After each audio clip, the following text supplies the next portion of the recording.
whole scene.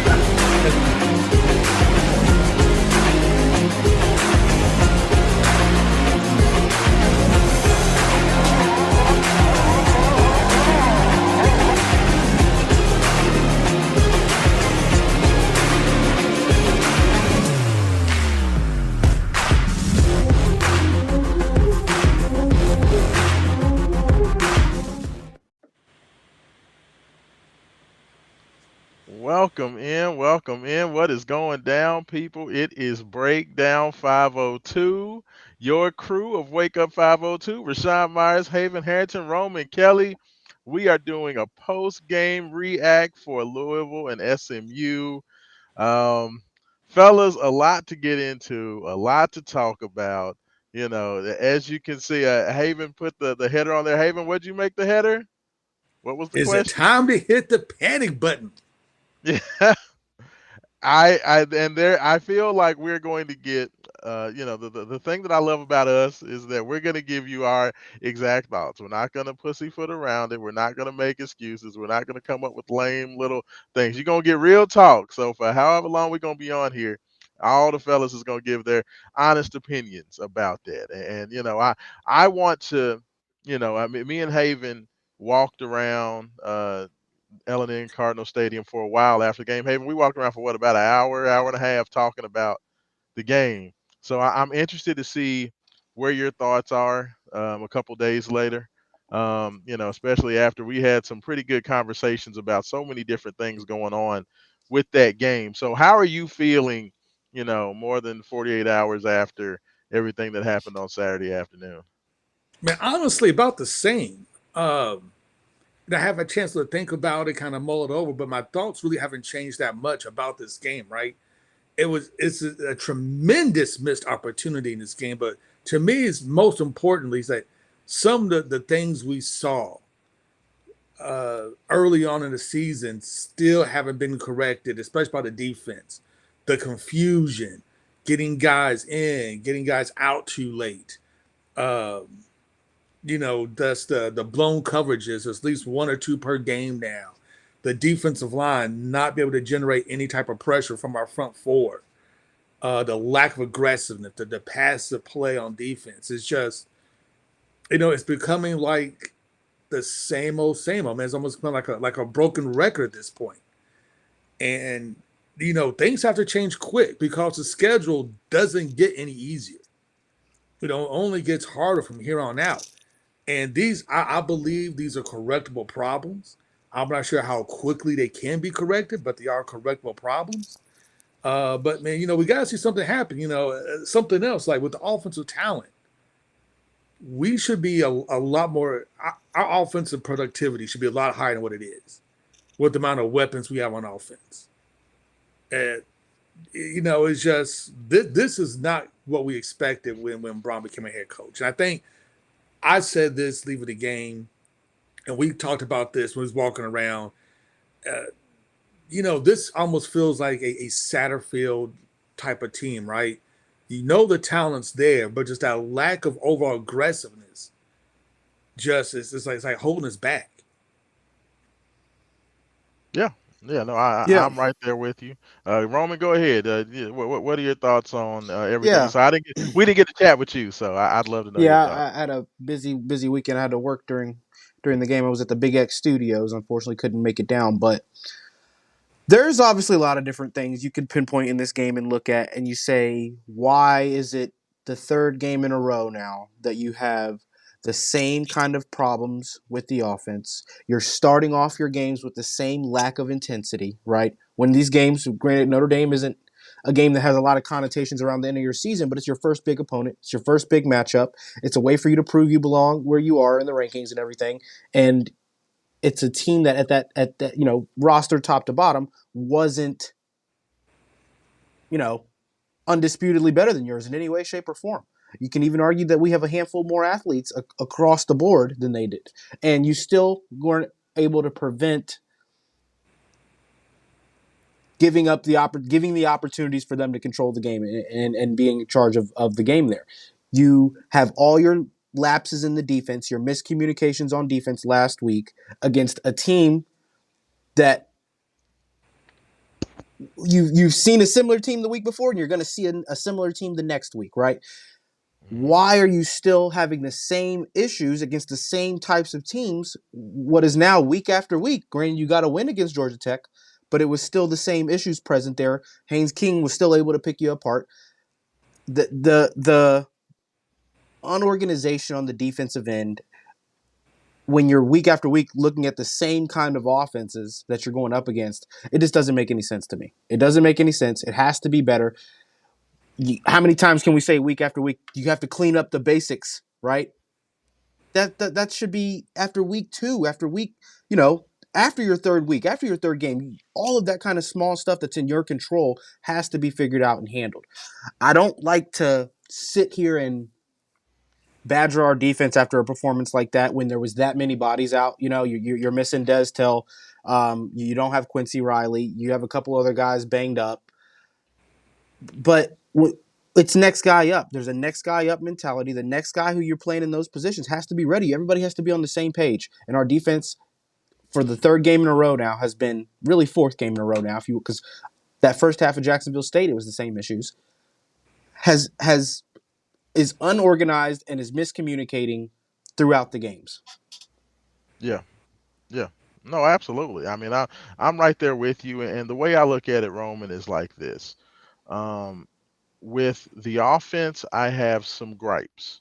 Okay, I have some small things with the offense because I think overall the offense has been pretty good because we finally have a quarterback and that quarterback has some legit weapons. So I have some gripes with the offense, but I have issues with the defense, and I think that's where the differences come in. Like I'll get to my gripes on the offensive side of the ball in a minute and ask you guys opinions on that, but my issues are mainly with the defensive game plan, the defensive setup. We have seen the same type of team, Jacksonville State, Georgia Tech, Notre Dame, and then this past Saturday versus SMU. All four similar teams, all four teams that utilize a athletic quarterback, all four teams that want to get out in space and make quick decisions, and then your defense has to be able to react just as quick to be successful. And my issue is that hasn't gotten any better, even though pretty much the game plan for all four of those games would have been pretty similar. So you would think by the fourth time that we face this type of challenge, that Louisville's defense should be a lot more adept at handling the issues because the same issues have popped up in all four games. And in my personal opinion, I think this falls squarely on the coach's shoulders, both the head coach and the defensive coordinator Jeff Brom, as well as Ron English, because in my personal opinion, fellas, I feel like the defensive game plan is extremely arrogant. And the reason I say that is Louisville is trying to be Alabama. Louisville's trying to be Georgia. They're trying to basically say, you know what? We don't need to blitz. We don't need to send extra guys to get pressure on the quarterback. We feel like we can get home and both control the running quarterback as well as get to the quarterback in the backfield when he goes back to pass with just our front four. But newsflash, it's not happening. And my issue is that the arrogance of this game plan, they haven't figured out that they can't do it yet. And that's my problem. It's okay if you come out in the season and think, okay, we feel like we have a front four that's good enough to get it done. You couldn't even get to Huff, who was the least talented of the four quarterbacks that Louisville has faced over these last four games with Jacksonville State. If you couldn't get to Huff, what makes you think you're going to get to Haynes King? What makes you think you're going to get to Riley Leonard? What makes you think you're going to get to Kevin Jennings? We've all seen these guys, one more talented after the other, just about. And the same issues pop up because you're still coming in with that same arrogant game plan, thinking that you don't need to pressure, you don't need to send linebackers, you don't need to send a safety, or a nickel corner or something to get pressure. And you're basically still trying to depend on this front four. And frankly, the front four is just not getting it done. And there's not been any adjustment to the fact that we're finding out there's enough data here. There was enough data after 3 games to prove that what we were trying to do was not working. So to me, these last two games, the issues that we've had with both Notre Dame and SMU could have been completely taken care of if we saw the issues and just adjusted our game plan. And the fact that that has not happened, until we can realize, you know what, we're not going to be able to do this, and we're going to have to send 5, 6, 7 guys, have pressures coming from different spots, give your defensive line some help to maybe free up Ashton Gelati, make the linebackers have to, or excuse me, make the offensive line for the other team have to figure out who they're blocking. Where is the pressure coming from? We don't know who to block. We don't know, is there going to be a stunt? Is there going to be a twist? Is that safety coming? Is that corner coming? Like, when you start having pressure coming from a lot of different ways, Haven, we saw it when Vance Bedford was the defensive coordinator here. It makes the offense have to think. Right now, our defense is not making anybody think or worry about what we're doing on that side of the ball. Yeah, and that's a major issue. But the thing is, it's correctable, right? It's correctable. And Brom kind of alluded to some of what we've been saying in the press conference, Yeah. right? He admitted that with some of his issues with the defense has been it's gonna be a little too complicated, right? He mentioned his press conference that a lot of times when they do this, then our defense is supposed to do this. We have like 2 or 3 options to handle, guys shifting and sliding and things of that nature. He said himself, you know what, it may just be time to simplify it. This is what we're going to do. We're bringing more pressure. We're going to be much more aggressive than we have been, and get it done. Because the defense, so like we've been harping on defense, and the defense has had issues. The main one is that we just seem unprepared, and it takes us too long to kind of figure out how to stop whatever offense we're going against.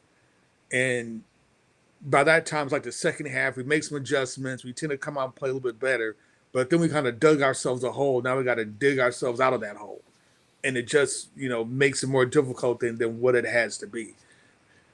From looking at Louisville on offense and defense, none of these issues I don't think are just insurmountable. Like, we have the talent. The talent's there. The talent's easily there to be undefeated. We just have to put our talent in the best position possible to realize what works, what doesn't work. And it seems like as a coaching staff, they really haven't quite gotten their hands around what works, what doesn't work, how best to utilize the talent that we do have, if that makes sense.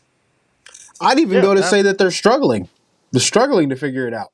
Yeah. Obviously, Ja'Cory and Tyler have the great chemistry that they have, and the offensive play calling, for the most part, 75% of the time, it's not bad at all. It's the short yardage situations when your team is, I'm not going to say back against the wall, but when there's some pressure on within the game and we get in these short yardage situations, Brom and co don't feel like they know what's best for the moment. And I don't.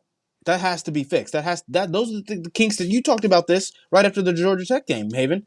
Those are the kind of things you have to work out in week 1, 2, and by week 3, by game 3, you didn't have all that kind of stuff figured out. You need to know where your best athletes belong on the field and when, offensively and defensively. Yes, I mean, it's very stubborn. I mean, it has been a very slow to fix, very stubborn game plan by both the offensive. It almost feels like the coaching staff feels like, okay, well, we know what we're doing and trust us. At some point, it's going to work the way we said it's going to work. But it's like, but it's not working.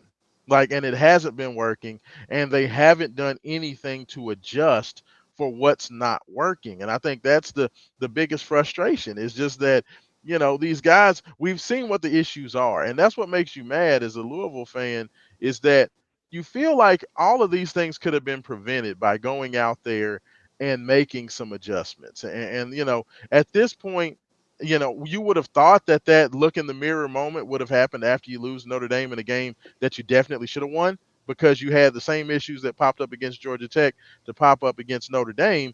But now you've allowed one loss to become 2. And now all of a sudden everything that you looked forward to and everything that you had hopes for is on the line. I mean, let's keep it real. Louisville, if you want to be a factor in the ACC title game, if you want to be a factor in that race to make it back to Charlotte, you can't lose another game. You Yeah. have to pretty much win out from here. So, Louisville's put themselves in that situation. And the most unfortunate part about it is you really feel like you didn't need to be here. And that's the You toughest. put yourself here. You put yourself here. Your mistakes put you here. Yeah, no, I'm right there with you. And that's probably the biggest, most unfortunate thing about this whole thing is that this whole deal could have been preventable because these are situations that we have seen brewing and that Louisville has had issues with. It'd be different if this was the first time that these problems popped up. Okay, then you give a little bit of grace. Okay, we see this issue that we have. We didn't know we had it. Now let's fix it. But this is something that's been around since game 2.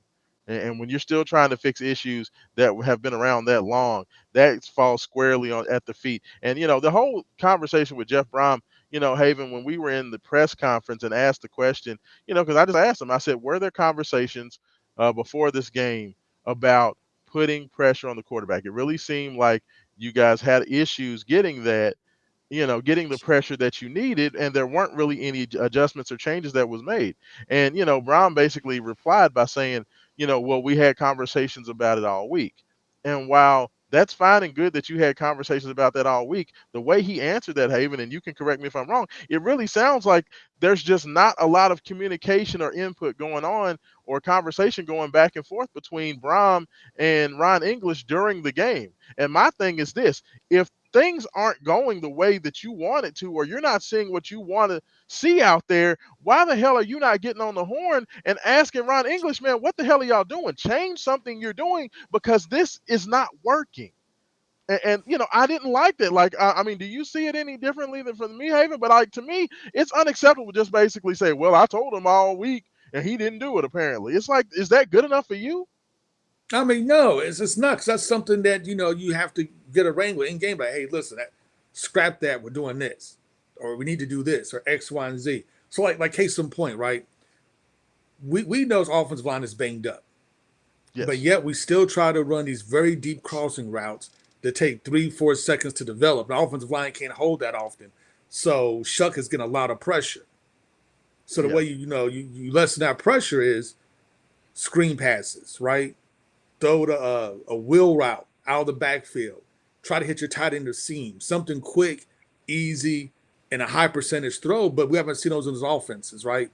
We're Yeah. scoring points, but it's like we back up and we wait for that big 15, 20-yard throw. Well, a lot of times we can take that quick dump off and just matriculate down the field a little bit more slowly, but relieve that pressure on the offensive line. And on the defense, we've seen it since the Jackson State game. Mobile quarterbacks have eaten us alive, have eaten this team alive. We was like, hey, man, just put a spy back there. Just put one guy in charge. Hey, look, you watch the running back, or you the quarterback rather. He gets free, get in the hole and get him. Nothing.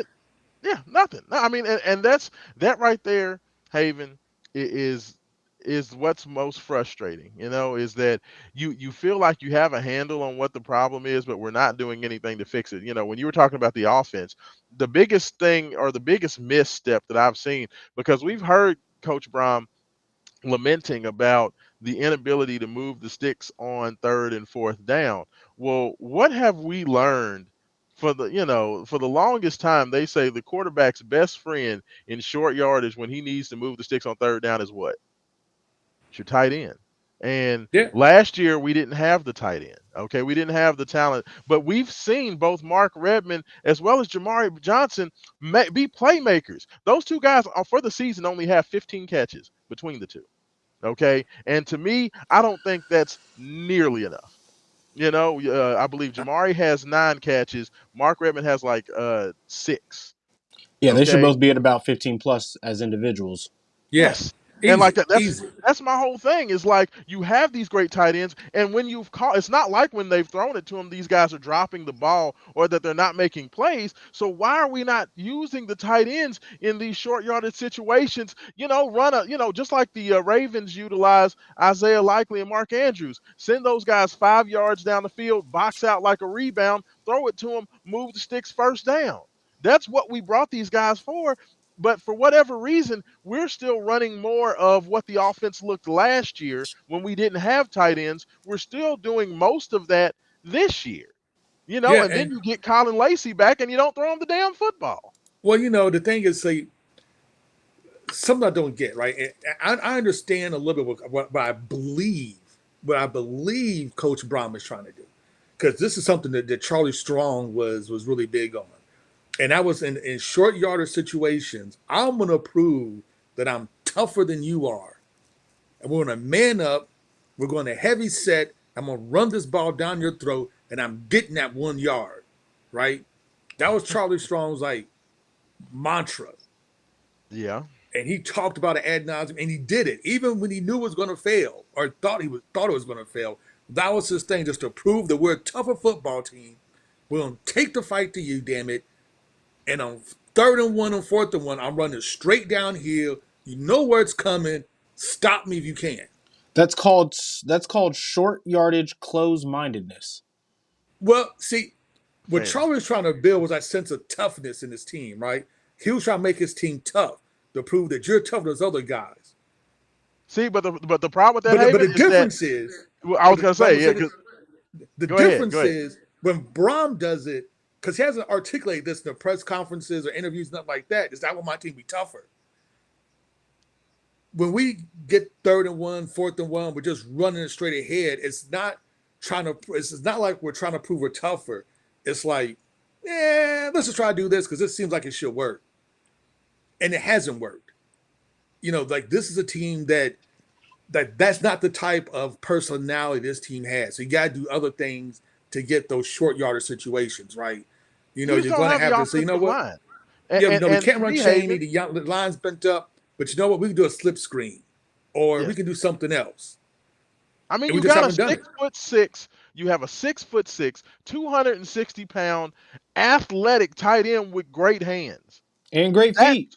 That's what he's there for. Louisville is not utilizing the middle of the field in the passing game almost at all. Unless we see one of those kind of shallow Deep crossing crossing routes. patterns. Like we'll see the shallow crosser every once in a while. That's pretty much the only time Louisville even utilizes the middle of the field, which is frustrating as all get out.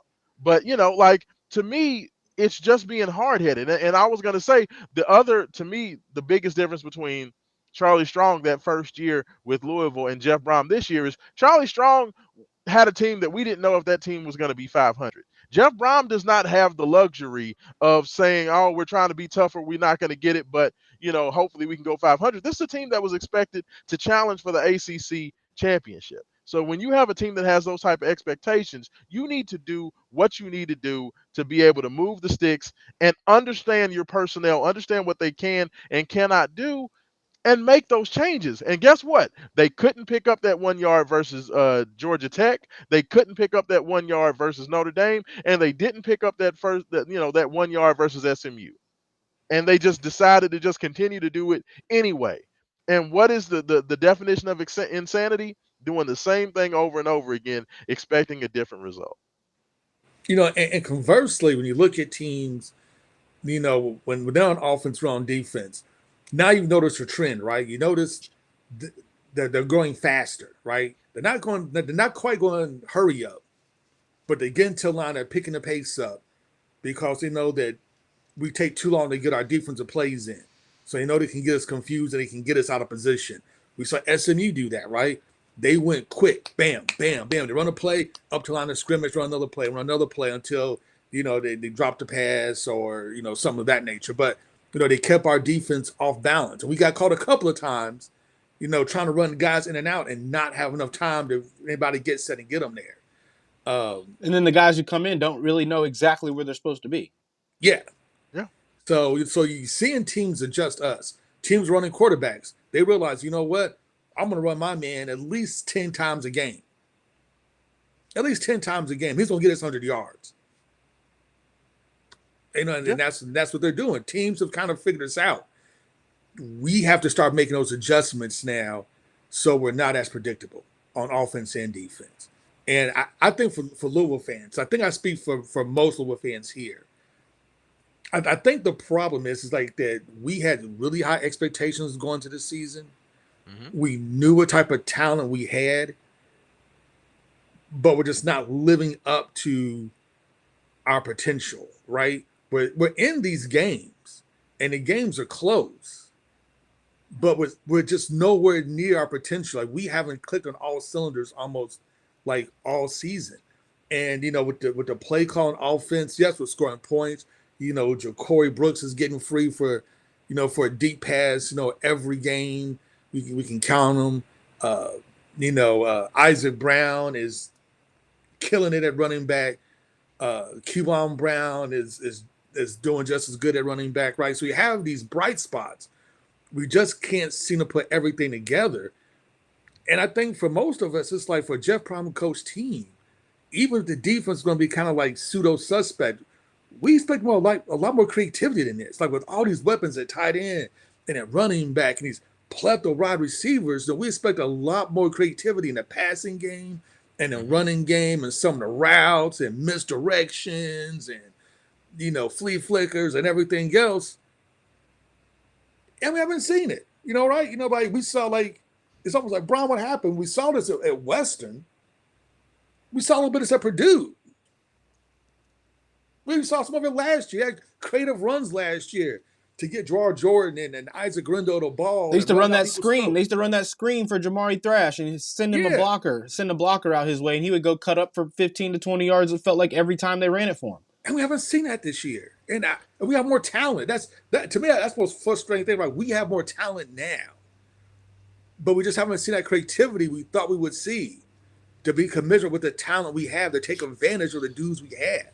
And I think the defense is almost, it's like the issues with the defense are coming from the opposite.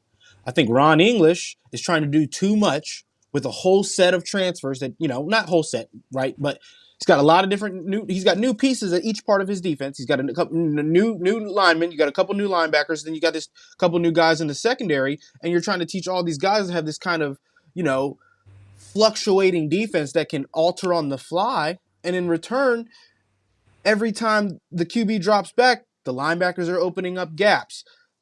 Wide receivers are getting out of their release without any bit of contact, getting into their route without any bit of contact now because you brought in some of these second string guys and they haven't been in the program a year or two like some of these other guys. Or they haven't had enough reps for this intricate level of defending that you've been trying to start off doing and high level of substitutions and trying to keep everybody's legs fresh. And keep it basic for them is at this point. Keep it able to understand at all times because, there's too many high-level quarterbacks you're up against this year to just be out there unorganized and trying to be lackadaisical in your substitutions and coverages. Like you can't do that. You have to be on the same page. Your defense has to have a sense of urgency when you're going up against quarterbacks who can cut up for 100 rushing yards, and it hasn't been there. It just hasn't been there.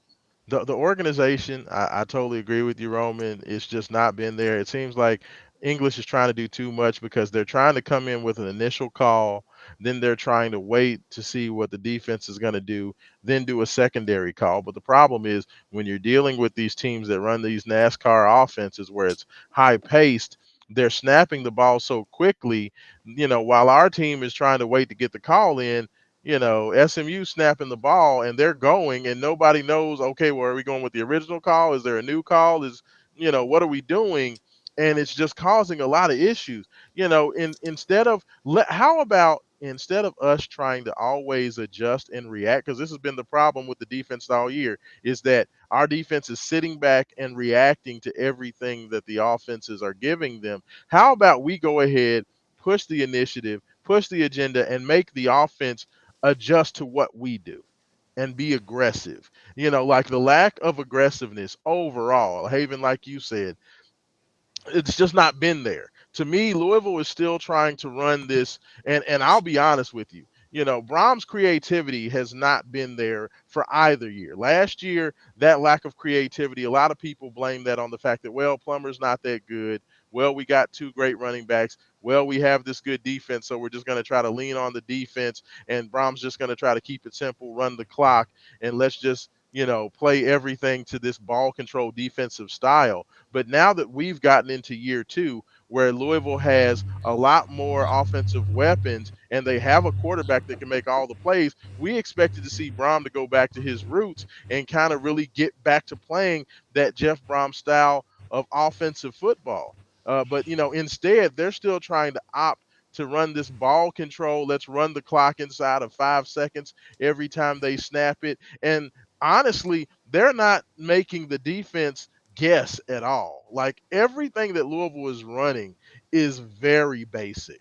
We're basically running, very traditional I formation plays. We're running not very imaginative pistol formation plays. Like there's no mystery, there's no misdirection. You're not making the defense or the linebackers have to wait to figure out what we're doing to make sure they're going one way or the other. You have an extremely immobile quarterback that doesn't want to run because he's afraid of getting hurt. So there's no threat of the quarterback run, and there's just no mystery. Defensively, there's confusion. Offensively, there's no mystery to what you're doing. And I feel like all we do every game is just have to just kind of cover up and counterpunch when we can. It seems like we're never taking the fight to the other team on either side of the ball, and it's just causing a team that has more than enough talent to be very successful to look extremely suspect. And I think that's when you get what we got in terms of a product against SMU this past Saturday. I think you're right there. I think you're spot on right there, Rashawn. Saturday's second half, even with the gaining of our momentum and the rise of the level, intensity, and urgency, it still felt like we were relying on Tyler and Isaac Brown to keep us in the game. That shouldn't be the case at home against a team who doesn't have as many athletes as you do. No. No, you're right. You're right. I mean, you have so many weapons, right? You have weapons everywhere. They should be worried about who's going to get the ball. Oh, my God, is it going to go to Lacey? Oh, my God, is it going to go to Ja'Cory Brooks? Are they going to give it to that crazy athletic tight end? Is it going to this super fast running back? But the defenses are never off balance. There's nothing. And then on top of it, we're walking and huddling every time we complete a pass. It's going slow. We're waiting until there's 2 seconds left. Like, it drives me crazy because this Louisville team plays like they're 155 years old, Haven Harrington. Like they played like the oldest, slowest team in the world. It's driving me insane. This is Big Ten football. It's like we wanted the Conference USA, West Kentucky, Jeff Brom, not the Big Ten Jeff Brom. And we got the Big Ten Jeff Brom. I mean, he coached with more imagination at Purdue, though, didn't he? I mean, to me, it seemed like his Purdue teams were even more exciting and up-tempo than what we're seeing right now at Louisville. Yeah, they are, but that's what we need. We need that, the West Kentucky guy, the guys who, mix it in with flea flickers and, mix with the tunnel screens and everything else. But, it is what it is. So, the whole SMU thing, it was just really just a repeat of the Notre Dame game, right? And it was a repeat almost of even the Georgia Tech game. The only difference is we didn't, and Georgia Tech, we got 14 points from a fumble recovery in the end zone, and then we got the blocked field goal return for a touchdown, right? But other than that, it's kind of like it's the same game 3 times in a row. Like, what do we have to do to beat, oddly enough, what looks like a good UVA team? Yeah. Another Power 4 team with the winning record. They came back and beat a very good Boston College team over the weekend. So last year we kind of knew what to expect, right? Last year we knew we were going to run heavy and our defense was definitely going to be able to slow them down. Can we generate enough points? This year we know we're going to give a bunch of points. How long will it take our offense to get rolling that maybe we can outscore somebody? So like that's the question, and that's kind of where I want to take this next, is asking you guys as we close the door and close the book on SMU and we look towards heading to Virginia to take on the Cav the who you call them, the Cavs, the Who's, The the Who Wild, Cavaliers, man, the Wahoos, whatever you want, Wahoos, whatever you want to call them, the heading to Yahoos, whatever. Charlottesville to take on the Virginia Cavaliers. Like, Roman, for you, what what side of the ball are you looking at first to where you want to see the biggest changes or the biggest upgrades or whatever you need to Yeah. see from this team? What are you telling your team, or what are you wanting to see from them The against the? linebackers. I want the linebackers to be pinpoint accurate every play. I mean, and I get that that's not, you can't expect perfection every single play from all 11 guys or even all 4 or 3 of your linebackers, but I want them to not, I don't want any lapses on defense from the middle of the field. You saw, we've done a great job of preventing the run from running backs, weirdly. We've got a couple, star level running backs on the other ends of, on some of these other opponents we've had.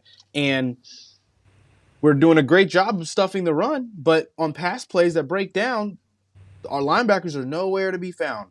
And every single quarterback's been able to use his feet on 3rd and long because of a breakdown and go get a first down at least once or twice within games. Felt like Riley Leonard was doing it, getting 4 to 5, 6 yards every single time he needed to. And then Jennings, of course, he went untouched on a couple of those, right? I want to see the linebackers prepared for everything. That's my biggest thing, right? The secondary has to be better. I get we're banged up, but the secondary does have to be better. I want contact on the receivers on their release off the line, and then no one should be making any effort at making a catch without some contact on them. The amount of receivers that caught footballs untouched across the middle this past Saturday was unacceptable. And I know you asked me for one group, so I'm just trying to pinpoint that I You're do. good. Go ahead. Go ahead. Eyebrow will be raised for the secondary, but the linebackers are going to be my emphasis. And then that's defense. That's defensively. Offensively, this isn't getting talked about. No one's discussing this because it hasn't resulted in a lot of sacks. And because Tyler Shuck is really just that good under pressure, the offensive line isn't good. Every team we've played against, all 5 teams have gotten good pressure on Tyler. He can make throws under pressure. He can go find the check down. He has this connection with Ja'Cory Brooks that, he can wait that extra last second when he knows that pressure is coming if he thinks Ja'Cory's going to have his man beat and he makes that throw. Jack didn't do that. Jack couldn't do that. Jack got sacked a lot. Tyler's got a higher IQ than Jack did, by far. So he's not getting sacked very much. He's throwing the ball out quick when he doesn't have it. And because he's still finding plays in a broken pocket, it's not getting addressed as often as I think that people like, the media personalities around town are addressing it as much as we should. Yeah, we're all tweeting about it, but when it really comes down to what we're talking to, because it's not a big of a glaring issue as some of the other things on the defensive end, and because our offense is still, Tyler's putting yards up. Granted, this week Isaac put the running yards up, right? That offensive line is it needs work. It needs work. It has to be better. The amount of times that SMU they rushed 4 people, and Tyler still had to move around in the pocket to get the throw he wanted off of the space he needed to make his throw. It just wasn't good enough. It wasn't good enough. That's not going to be as big as a thing that I'm looking out for as the linebackers and the cohesiveness within the linebacker unit and defensive line unit, but it's got to be something that you look out for, right? In my opinion. Definitely. Haven, what do you want to see? I'm gonna start first with the defense, and I agree wholeheartedly with my man Romy Bean over there. My man, when he said the linebackers have been kind of MIA so far. You know what? I know we're kind of based like a 4-down defense, but it may be time to switch to a 3-3 stack style defense. We're always bringing a blitzer from our linebacking core. You don't know where they're coming, right? So you're always sending at least 5, right? At that point? Yeah, so I send at least 5. So you may need to switch to a 3-3-5. But like I say, you may not be able to do that because I know it takes a lot of time to coach and kind of get that scheme down. But if we're going to stay with a 4-man front, we're going to have to blitz almost every down to get pressure on the quarterback. And I think the emphasis needs to be getting pressure on the quarterback. That's something this defense did very, very well last year. was to get pressure on the quarterback. This year, we're not getting a lot of pressure. As Aston Gelati, who was a beast last year, already has maybe one, maybe 2 sacks on a year, maybe. So you got to start bringing that heat, and I think that heat begins with we got to start blitzing literally almost every down, right? Just keep bringing that heat all the time. And on offense, once again, I'm about to give my man Romy over here with the offensive line. Shuck is a great quarterback. He's a great quarterback. He's getting the ball out fast. He's making the great reads.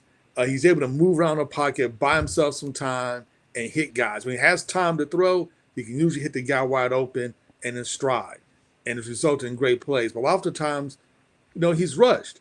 I think this is a time that you have such a speedy back in Isaac Brown, right?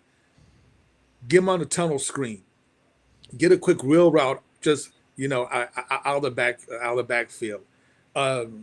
Try to get the ball in Colin Lacey's hands out in space, right? I know he tried to like jet sweeps like twice. Run the screen, run the immediate screen, and give him 2 blockers and see what he can do. And it kind of worked, but the tunnel screen, hit Colin Lacey on the tunnel screen, hit him on a quick slant, right? He dropped one though, didn't he? He had a quick slant. They did hit him with the quick slant that he did drop. Hit him with a quick slant, but could have been in front of him a little bit more, I think. But he did. No, you got to bring that in. You got to hit your hands. You got to bring that in. Yeah, if you're trying to make it to the league, you got to make that catch. It is what it is. You're trying to make it to the league, got to make that catch. But you got to give him some more targets, though. You're right. You got to get him some more little opportunities to get his feet targets. But I said quick slants, tunnel screens, wheel routes. Stop running Don Chaney on 3rd and 1, and then again on 4th and 1. You know what? It may be time to make Don Chaney maybe like your 3rd running back.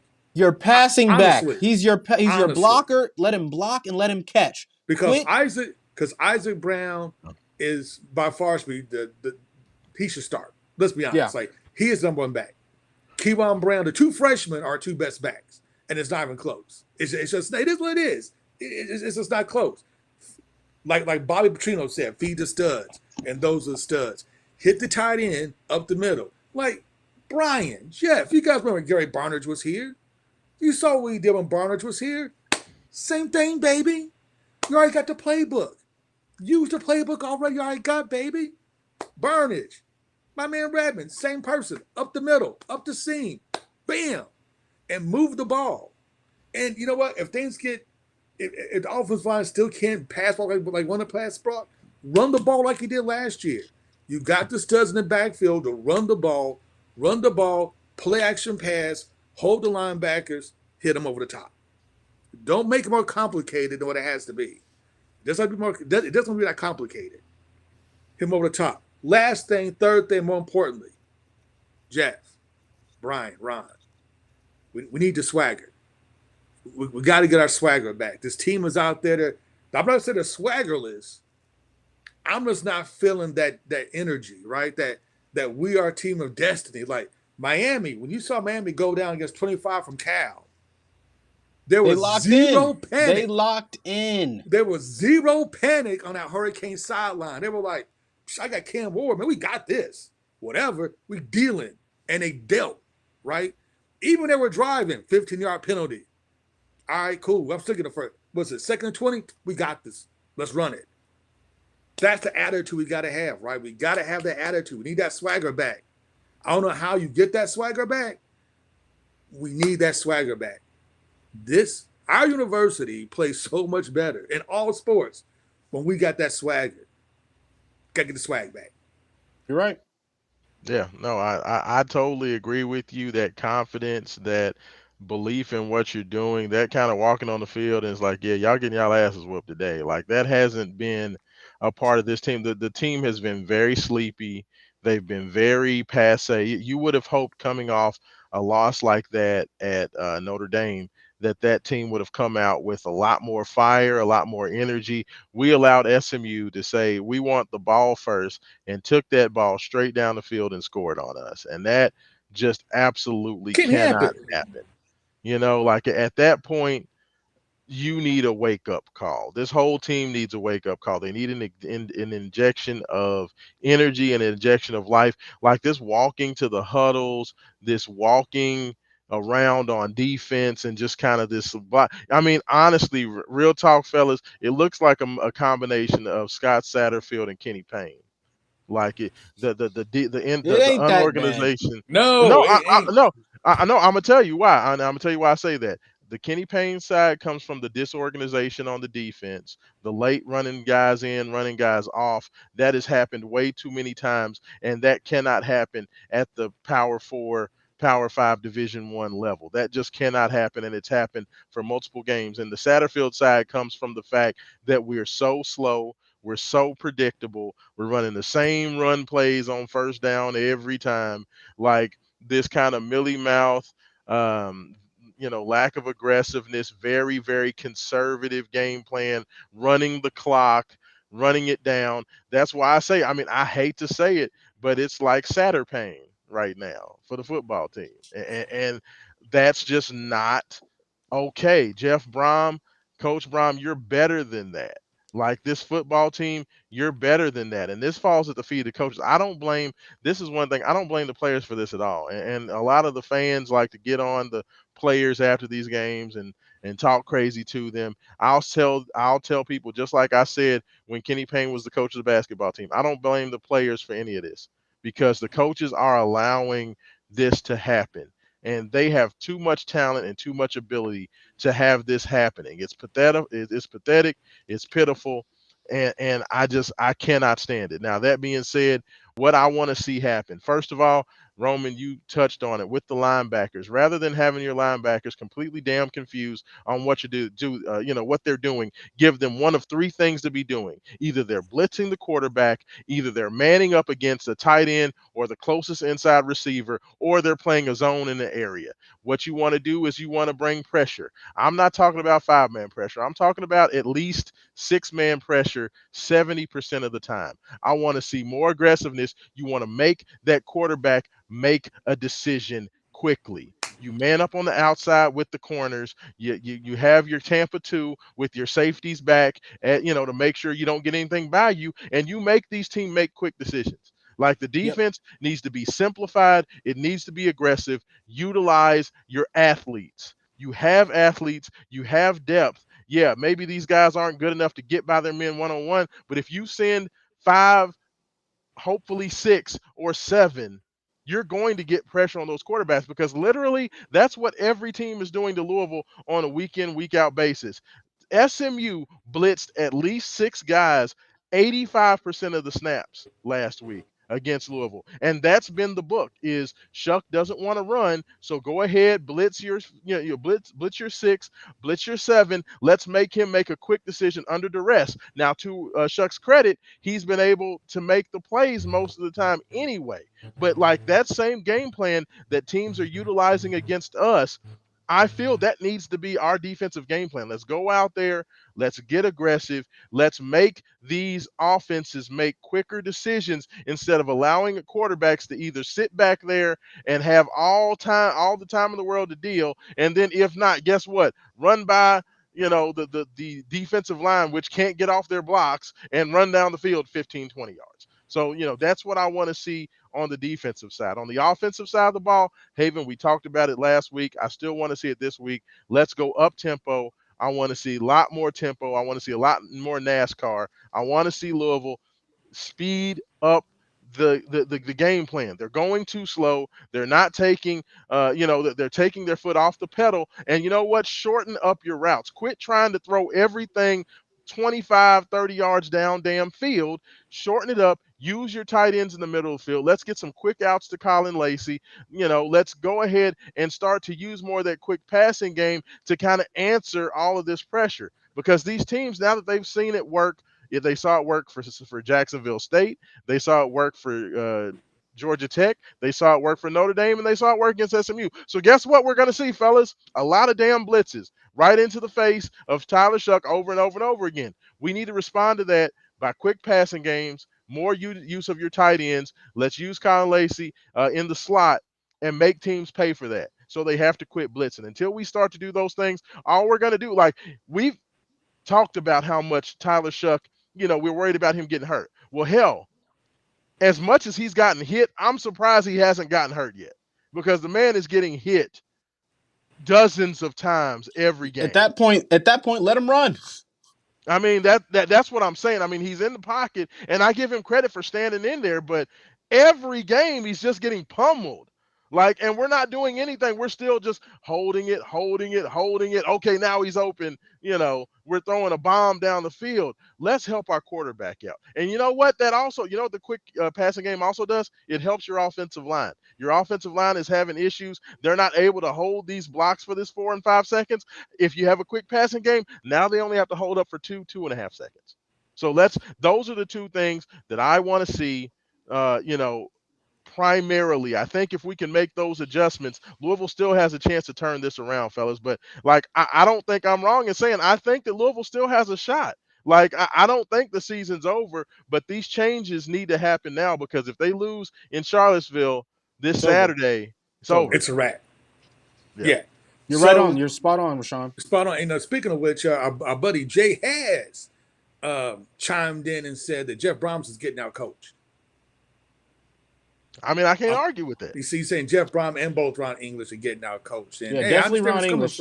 Definitely Ron English. Jeff Brom he's overthinking it. He's overthinking things.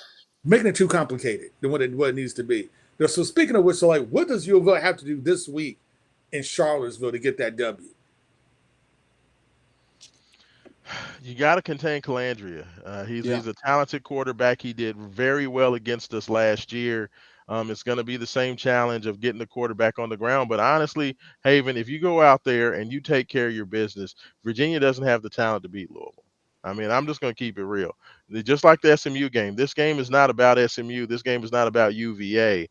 This is about Louisville. If you come out there and you utilize your athletic advantage and your talent advantage and you come out and play mean, what do you say, Haven?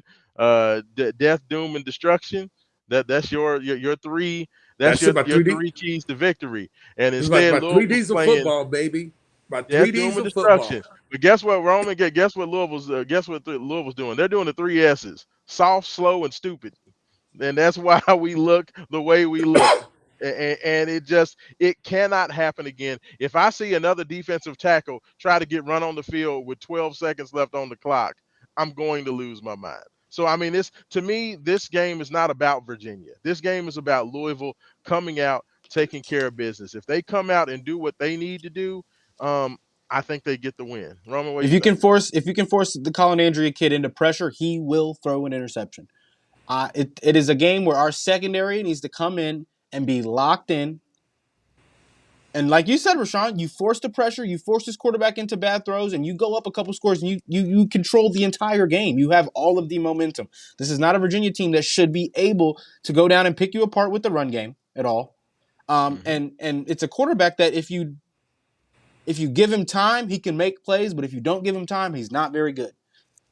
Go in there and give him a rough day, and he shouldn't be able to beat you. Absolutely. Hey, you got the last word. What you Man, think? I'm going to say this. Be aggressive. Come out and attack from the start. Attack from the start. Set the tone. Whether you get the ball first or you get the ball or you're playing defense first. Whatever it is, set the tone. Be aggressive. You're on defensive first. Come out blitzing out the tunnel. Right? Bring all the pressure. All the pressure. If you're on offense, run it down their throats for Isley Brown. Hit him with those quick passing plays. Hit him some screens. Hit Colin Lacey with the quick slant. Play action pass. Then try to go deep. Don't overcomplicate the game plan. Be aggressive. Go out there with the mindset of the 3 Ds of my Haven's 3 Ds of football. As you said earlier, death, doom, and destruction. Go out there to annihilate the guy in front of you. If you play with that mindset mentality, Louisville wins easy. If we play like we've been playing, it's going to be a close game. It's going to come down to the fourth quarter, and I don't know what's going to happen. There we go. Well, hey, this has been Breakdown 502. Thank you so much, Haven Harrington. Thank you so much, Roman Kelly. Of course, make sure you guys are checking out Wake Up 502 every Saturday morning, 9 to 11 a.m. It goes down. And then, of course, if you want to check out everything that we're doing, go to wakeup502.com. become a patron. Log on to Patreon and become a patron of the Main Event Sports Show crew. So definitely appreciate that. And fellas, let's see if we get it done. Go Cards. Go Cards. Peace. Peace.